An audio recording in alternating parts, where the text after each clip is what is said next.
most. I do not brag or boast, and I'm coming to you guys live from coast to coast. It's your boy, I'm Chris Adam One, the official place where you can get all of your latest stuff coming from yeah boy. Rate, comment, subscribe. Hit the join membership button, the notification bell. Subscribe and enjoy. You will not be disappointed. And let's get my channel lit in the YouTube algorithm. Now, I'm not the face in the place that normally does these the latest news on Sean Diddy Combs trial. Okay, I think I did maybe 3 live streams during the course of this situation, maybe 1 video. But for those out there that wants to keep being up to date when you're talking about the Diddy trial, I suggest go to Willie D's channel. Willie D, he's calling it like he see it. He's not for or against the prosecution or for or against the defense of Sean Diddy Combs. He just calls it like he sees it. He does a better update when it comes to the Sean Diddy thing. So this is coming from Fox News. I'm going to read the article. And let me read the article before I get into y'all comments. And yeah, so let's just go ahead. And breaking news, this just came down to Newswire. Diddy prosecution abandoned multiple charges against the rapper days before the trial ends. Is this a strategy? I think it is. I really think it's a strategy for the prosecution. And I'll explain why. Okay, so Sean Diddy Combs prosecution, they are not pursuing several charges against the rapper.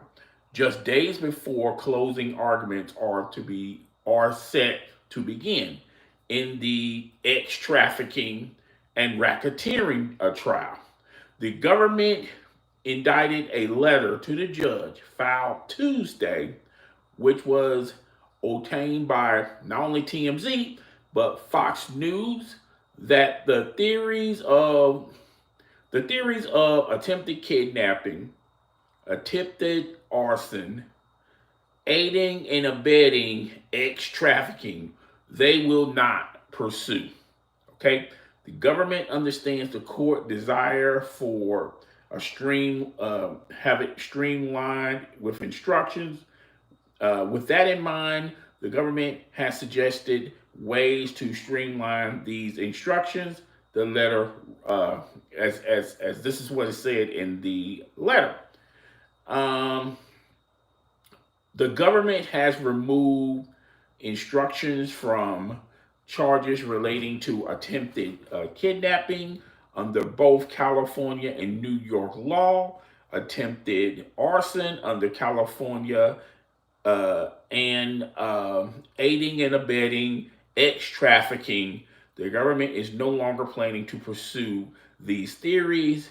And notice key words when you hear this: theories. Okay, first it was testimony. First it was evidence. Then it became evidence. Now these things are called theories. Okay, so the theories are no longer they're no longer liable for instructions and no longer necessary. Both the prosecution and Combs' defense wrapped up their respective case Tuesday after 6 weeks of testimony. The defense did not call any witnesses to the stand, instead presented evidence that claimed prove inconsistent statements that were made during the trial. Combs' defense team immediately moved for a judgment of acquittal before resting their case. The government failed to provide the court against the rapper. They're at best thin proof with any other employees taking part.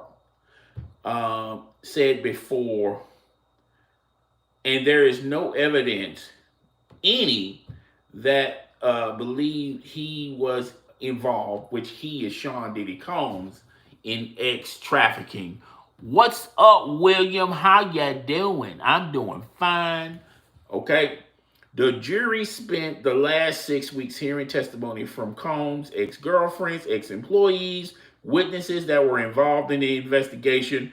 The prosecution used testimony that showed that Combs allegedly ran a criminal enterprise through his business Combs Global, or Combs Entertainment. According to the theories, according to the testimony, the rapper has personal assistants set up hotel rooms for freak-offs or hotel nights. The ex-employees who took the stand also testified that they were utilizing drugs for the rapper. These drugs included MDMA, cocaine, ecstasy, were then used by Combs and his ex-girlfriend during these alleged sessions. We'll just call them sessions, okay? Involved male escorts, and the prosecution argued, okay? So we're just gonna stop it right there. We're gonna stop it right there. We're gonna stop it right there. I gave y'all guys a mouthful, pause, a mouthful of what the prosecution is doing, okay? Now, I've been on the record, and I'm gonna say this again, I'm gonna say this one more time, because I don't want anybody being confused, okay? I'm not here to say Sean Diddy Combs is an innocent man. Sean Diddy Combs is not an innocent man.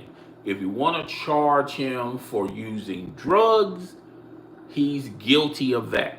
If you want to charge Sean Diddy Combs of weapons that were not properly registered, he's guilty of that as well. If you want to charge Sean Diddy Combs of domestic violence, he is guilty of that.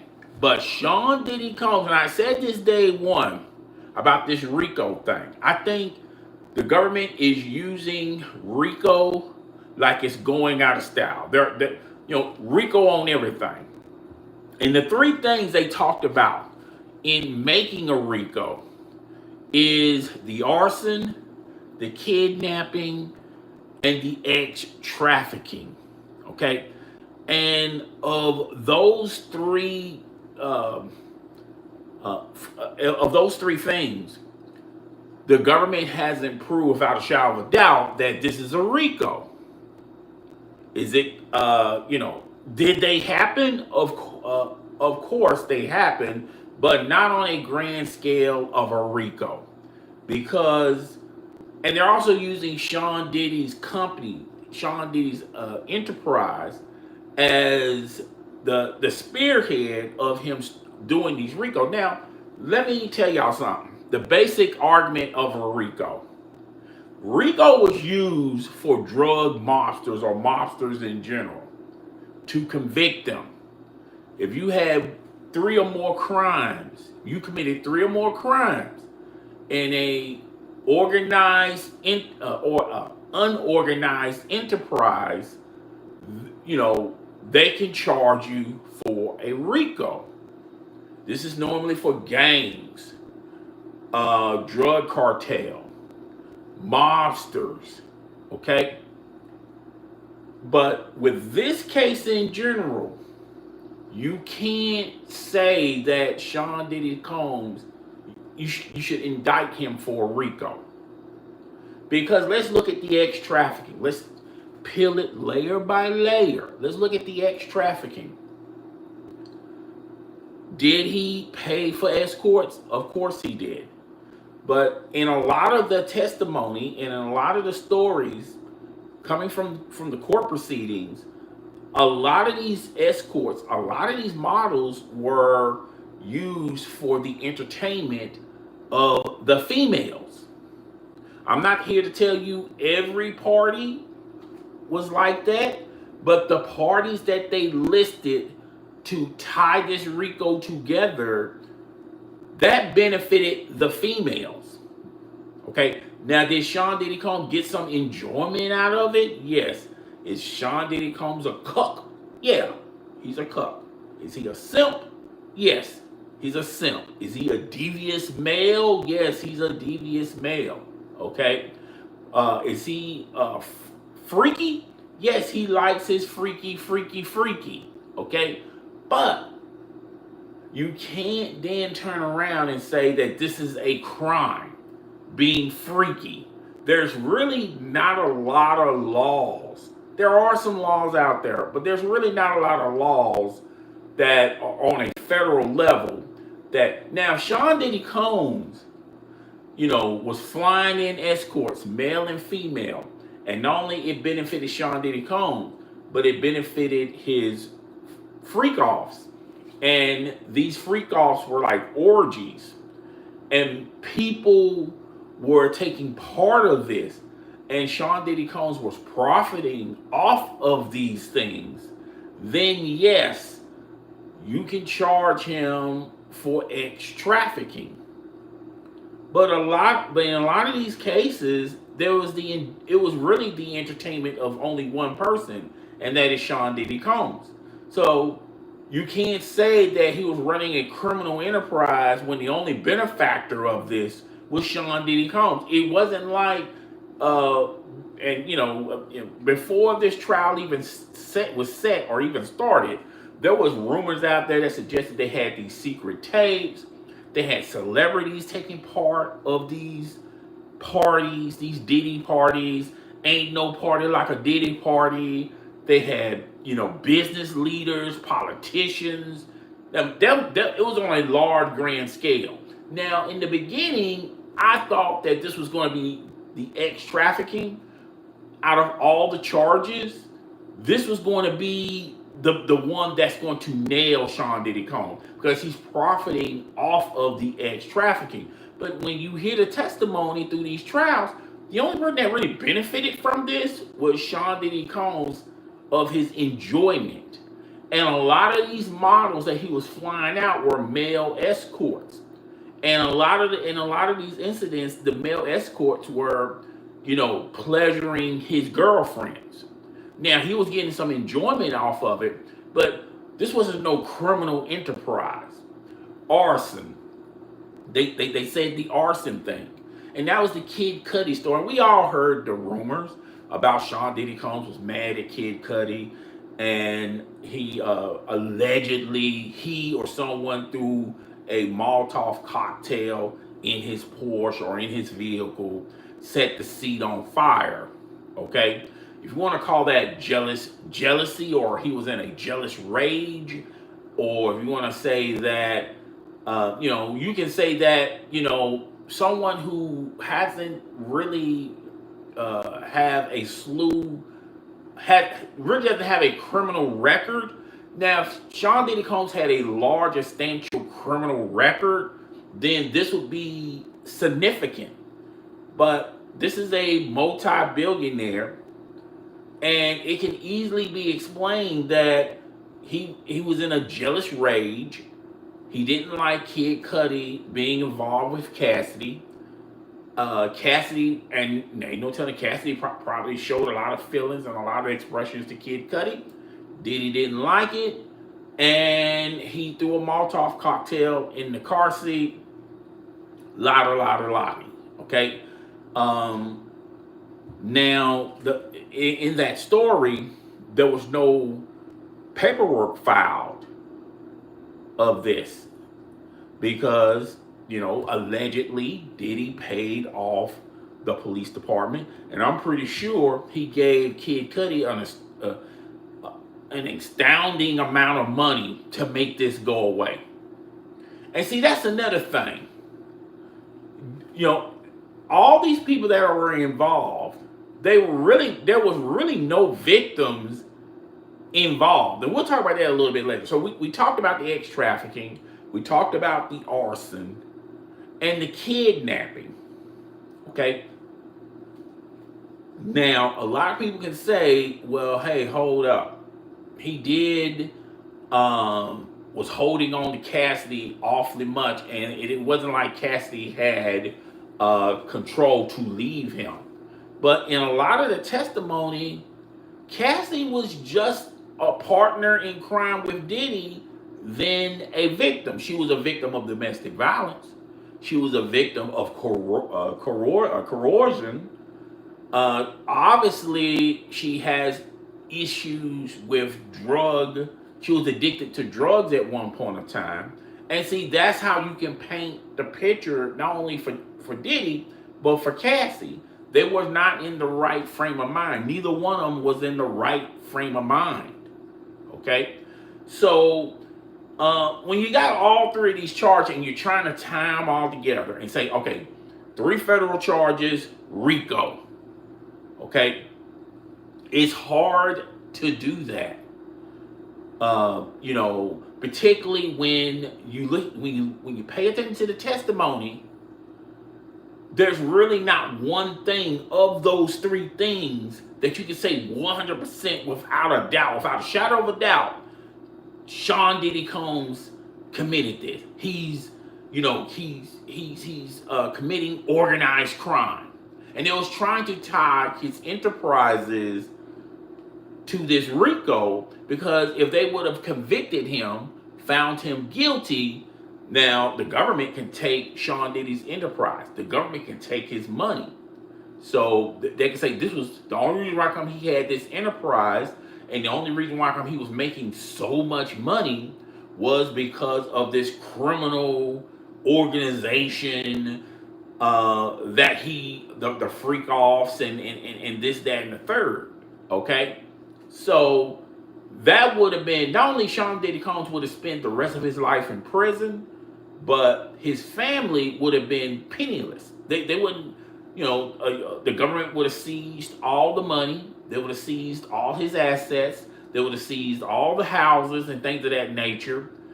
And they would have to start all over again. They would be like the common folks like you and I out there, okay? So this is a big, big thing that Sean Diddy Combs, if he goes away, he's going to lose everything, because they would paint the picture, they would paint the brush. He was a drug kingpin. He was in the drug cartel. He was a mobster. He was a mob boss. Look at these charges that were tying on Sean Diddy Combs.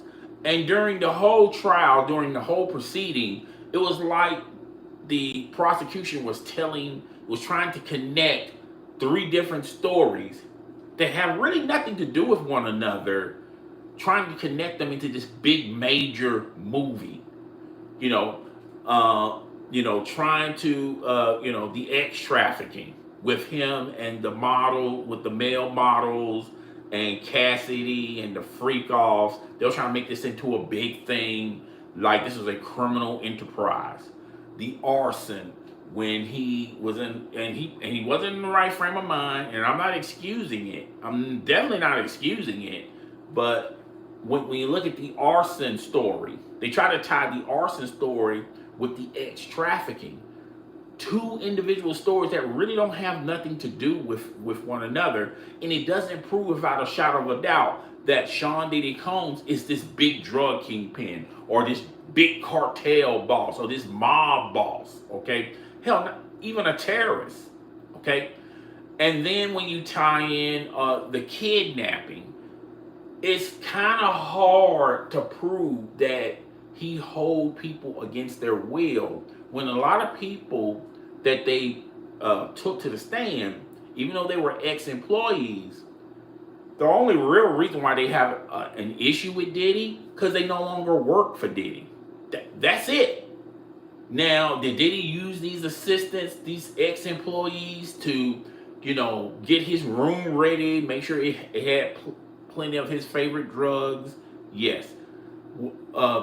Did they, when a few of them saw him physically hit Cassidy, okay, and they didn't do nothing about it, okay? If you want to, and see, that's what I'm saying from my last live stream. Really, there's no real clear victims here. There was a lot of people, basically, it was a lot of people either excusing bad behavior or you know, cor you know, you know, you know, pretty much being part of the bad behavior. But there was really no one there to say, no, this isn't right. Everyone, as long as everyone got their pockets full with money, everything was fine. The assistants, they had no problem seeing the horrible things, doing the horrible things, as long as they got paid. Cassidy, as you know, she didn't mind all those male escorts going, running a train on her, and she didn't mind none of that stuff until she was no longer Diddy's girl. Now all of a sudden she has a problem with it. So and again, it sounds like I'm making excuses for Diddy, but I'm really not making excuses for Diddy. But what I am saying, a RICO is a very serious indictment, and you have to have hardcore evidence to show to the jurors that yes, he committed a RICO. And I thought this trial was unraveling when they wanted to excuse jurors, because there was a lot of jurors there, and they try to use the excuse, well, Diddy was making contact with them, saying hi to them, and things of that nature. Having visible contact with them. Okay. And they excuse these jurors because at the end of the day, they use that as a cloak and dagger approach. But at the end of the day, these 12 people will have to prove without a shadow of a doubt that we should indict Diddy for a RICO.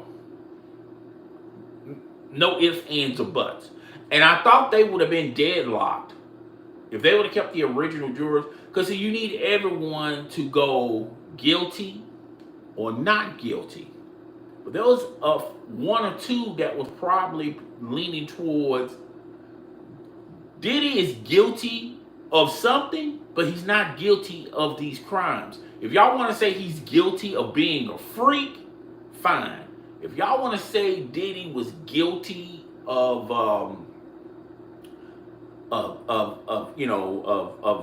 drugs, using drugs, fine. Having weapons that were not properly registered, fine. He's guilty of those things. Domestic violence, fine. But think about this, folks. The crimes I just mentioned, you can't charge him for a RICO. Now, there's a lot of people out there that's speculating. A lot of people out there speculating that he's going to walk away free. And I'm going to be the first one to say, I don't think he's going to walk away free, but I feel like the prosecution is looking at it like, look, we spent 6 weeks to show without a shadow of a doubt this man is involved in a RICO. And of those 6 weeks, we told our story, but we're not quite sure we got him. So we need a strategy. Let's drop the kidnapping. Let's drop the X trafficking. Let's drop the arson, because there's too many holes in these stories. And when you really think about it, it's going to be hard to sell all of these stories together. Now, separate, you got something there. But when you're trying to tie all these stories and they got holes in them, and you got testimony, and you got some really shady testimony from some people that took the stand that wasn't very truthful, they have to have a plan B. And I feel like this is their plan B. Let's drop all these charges, because at the end of the day, we're not going to be able to tie him in a RICO. It's going to be very hard to try him for RICO. But maybe we can use these stories to put doubt in the jurors' minds on which way they should go, guilty or not guilty. And it's really a flip of the coin. Now, another thing is bad timing. I think they should have allowed Diddy's defense team, because in the beginning, Diddy's defense team said they wasn't ready. They wanted to, push this back, push the trial back. The prosecution said, "Oh, no, we're not doing that. We're moving forward.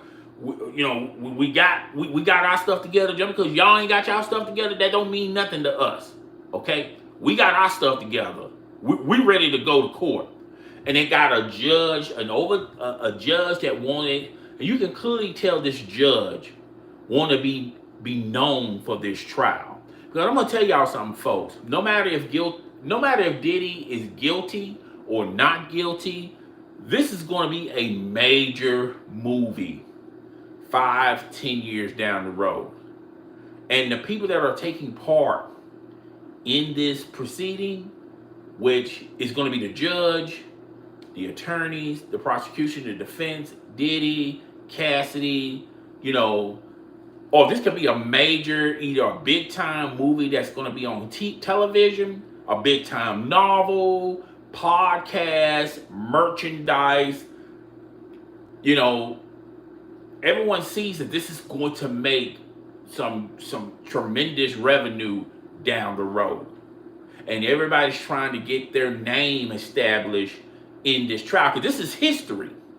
No matter if Diddy is guilty or Diddy is innocent, this is history. This is monumental history. This makes this put money in people's pockets. This makes people famous. But more important than that, this makes people's brands known, particularly if you got aspirations in the political game. Imagine being the judge that convicts Diddy and put him in jail forever. Imagine how much of how important that is and how monumental that is in history. And that's something that you can utilize, in your political, when you got aspirations to get into politics. The attorneys, the lawyers in the prosecution and defense, this makes law firms, no matter if Diddy is innocent nor guilty. So I think they, like I said, they got a plan B. The prosecution says, look, 6 weeks, we've shown shown some things. We put some people on the stand. Some of the things that the people on the stand saying is kind of shaky. Some of the things we have to disregard to the jurors. It's going to be a hard time trying to unpackage this in our closing arguments. So rather confusing the jury and making us look like we don't have our ish together, let's stop the bleeding right now. Let's just drop these charges, do our opening statement, and just wait and see which way they're going to go. I really think this is huge for the defense, particularly. They really didn't, when it was time for them to prove their side, they didn't take 6 weeks to prove their side. Diddy didn't even take the stand. I felt like that really hurt the defense. They did have testimony and things of that nature, and they were just showing the testimony, the proof, and things of that nature. So that hurt the defense a little bit, but the prosecution, they're thinking, okay. And I do feel like the prosecution is looking at this as, it can go either way, but it can really go into Diddy's favor.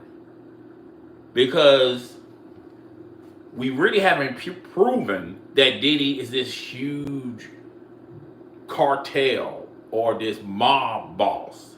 All we prove is Diddy is a freaky freak. He's a freaky freak. He's a freaky bull. Okay.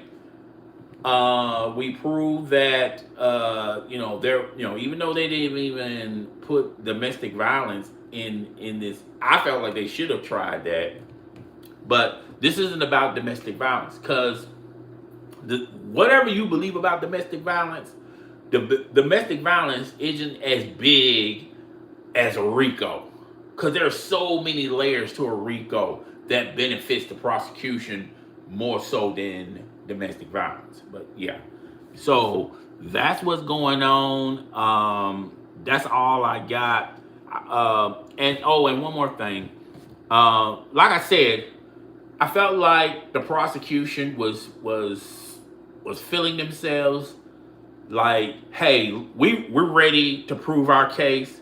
We're not gonna let y'all do no delays. But I really think that was not beneficial for the prosecution, because I felt like if they would have delayed this, they would have passed July the 4th. Because I feel like that July the 4th date is going to be a huge, major sticking point for the prosecution. Because the longer the jurors deliberate, the more it could swing to the prosecution. The longer they deliberate. But that July the 4th date, that's pretty much a deadline. Okay? And in most situations, that's not good for your defense. But in this situation, this is very pivotal to the prosecution, because that July the 4th, they're going to come to a conclusion before July the 4th, because they're not going to sit in there during the July the 4th. I'll be honest with you, we probably should hear something by July the 1st.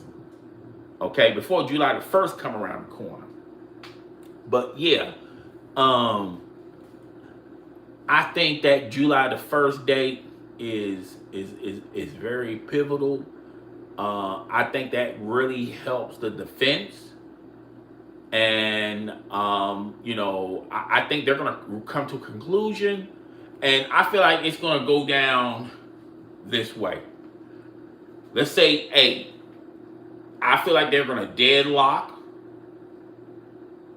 They're not going to be able to make their minds on, is he guilty or is he innocent? And they're going to deadlock a couple of times to the prosecution, say, okay, whoa. Let's hurry up and make a deal to the defense. Let's get him on something. All right? We can't get him on what we want to get him on. Maybe if we get him on, he pays a huge fine. He's like on a longer leash as far as probation goes. Let's get him on something, because they're deadlocking. They're not sure if he's innocent or guilty. So let's get him on something. So I feel like that's A. They're going to deadlock. B. They're going to find him not guilty. And I guarantee you, the jurors, when they get their opportunity to speak, all of them are going to say Diddy was a bad person. He was a bad individual. His morals were not in the right place. He was guilty of domestic violence. He was guilty of using drugs. He was guilty of having weapons unregistered. But as far as him being guilty on a RICO, the prosecution couldn't prove that argument. That's the only reason why Diddy is a free man. They couldn't prove their argument. So you got A, they're going to deadlock. B, they're going to find him not guilty. And C, they're going to find him guilty. And I feel like it's a small chance on him being found guilty. Because if you're a juror, you have to prove without a shadow of a doubt that Diddy committed these crimes. Without a shadow of a doubt, he committed these crimes. And I don't think they're going to be able to do that. Not with what the evidence, what they have, not with what was presented in trial. Yeah, so I feel like it's going to go it's going to go one. I feel like number one, I'm about 80% sure it's going to go down. They're going to be locked. It's going to be like a hung jury. Two, find him not guilty. I'm going to lean maybe 50% not guilty. And as far as him being guilty, I'm going to go to the slimmest margin, maybe 10%, maybe even 15%. I can't go past 20. So yeah, that's all I got. I don't have a horse in the race. Music. I like Diddy's music. Early on, I like him being a mogul, him being an influencer, a businessman, and very successful businessman. But when you put your hands on a woman, I can't respect that. I'm not down with that.